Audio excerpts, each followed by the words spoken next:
Hi friends, മുരിങ്ങയൊക്കെ കൊണ്ട് അടിപൊളി ഒരു വറുത്തരച്ചൊരു കറി നമുക്ക് വയ്ക്കാമേ. നല്ല ടേസ്റ്റിയാണ്.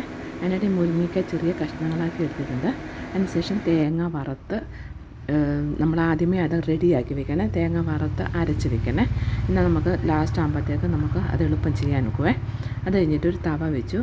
ആ തവ വെച്ചിട്ട് അതിലേക്ക് കടുക് ഇട്ട് കൊടുത്തിട്ട് സവോള അരിഞ്ഞത്, വെളുത്തുള്ളി, ഇഞ്ചി പൊടി പൊടിയായിട്ട് അരിഞ്ഞ് വേണേ.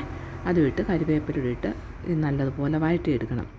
നല്ലപോലെ വഴന്ന് കഴിയുമ്പോൾ അതിലേക്ക് നമ്മൾ എടുത്ത് വെച്ചിരിക്കുന്ന മുരിങ്ങയ്ക്ക ഇട്ട് കൊടുക്കണം.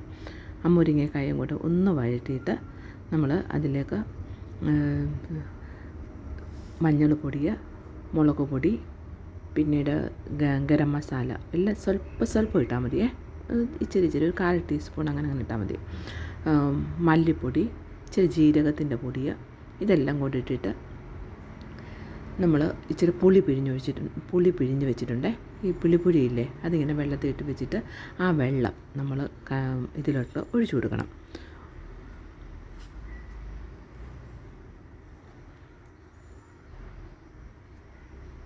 അതൊഴിച്ചിട്ട് നമ്മൾ നല്ലതുപോലെ അടച്ച് വെച്ചിട്ട് അത് വേവിച്ചെടുക്കണം. നല്ലപോലെ വേവിച്ചെടുക്കണം കേട്ടോ.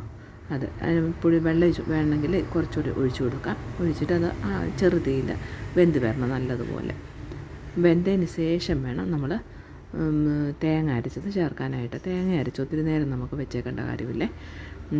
പിന്നെ ഇച്ചിരി ആവശ്യത്തിന് ഉപ്പും കൂടി ഇട്ട് കൊടുക്കണേ. ഉപ്പിട്ട് കൊടുത്ത് അടച്ച് വെച്ച് നല്ലപോലെ വേവിച്ചെടുക്കണം. ഈ സമയം കൊണ്ട് ഞാൻ തേങ്ങ അരച്ചൊക്കെ റെഡിയാക്കി വെച്ചിട്ടുണ്ടായിരുന്നു കേട്ടോ. അത് നല്ലപോലെ പേസ്റ്റ് പരുവത്തിൽ നമ്മൾ അരച്ചെടുക്കണേ. അരച്ച തേങ്ങ ചേർത്തിട്ട് നമ്മൾ മിക്സിയിലല്ലേ അരച്ചത്, മിക്സി കഴുകിയ വെള്ളവും കൂടെ നമ്മളതിലേക്ക് കുറച്ചുകൂടെ ഒഴിച്ചു കൊടുക്കുന്നുണ്ട്. ഒത്തിരി അങ്ങ് വെള്ളത്തിൽ ഞാൻ എടുക്കുന്നില്ല. എനിക്ക് പെരണ്ടിരിക്കുന്നത് അതാണ് എനിക്കിഷ്ടം. പെരണ്ടെന്ന് പറഞ്ഞാൽ പെരണ്ടല്ല, എന്നാൽ ഇച്ചിരി ചാറും കൂടെ വേണം. അങ്ങനത്തെ പരുവത്തിൽ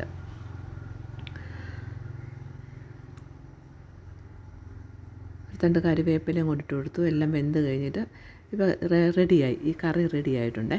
വേണമെങ്കിൽ നിങ്ങൾക്ക് നല്ലപോലെ ചാറ് വേണ്ടവർക്ക് ഇച്ചിരി ചാറ് എടുക്കാം, കുറുകി വേണ്ടവർക്ക് കുറുകി എടുക്കാം. ആ രീതിയിൽ വേണമെങ്കിൽ ഒരു കടുക് ലാസ്റ്റ് വറുത്തിട്ട്, ഞാൻ വറുത്തിട്ടില്ല കാരണം ഓൾറെഡി ഞാൻ സ്റ്റാർട്ടിങ്ങിൽ കടുക് വറുത്തായിരുന്നല്ലോ. അതുകൊണ്ട് അപ്പോൾ ഈ വീഡിയോ ഇഷ്ടപ്പെടുവാണെങ്കിൽ ലൈക്ക്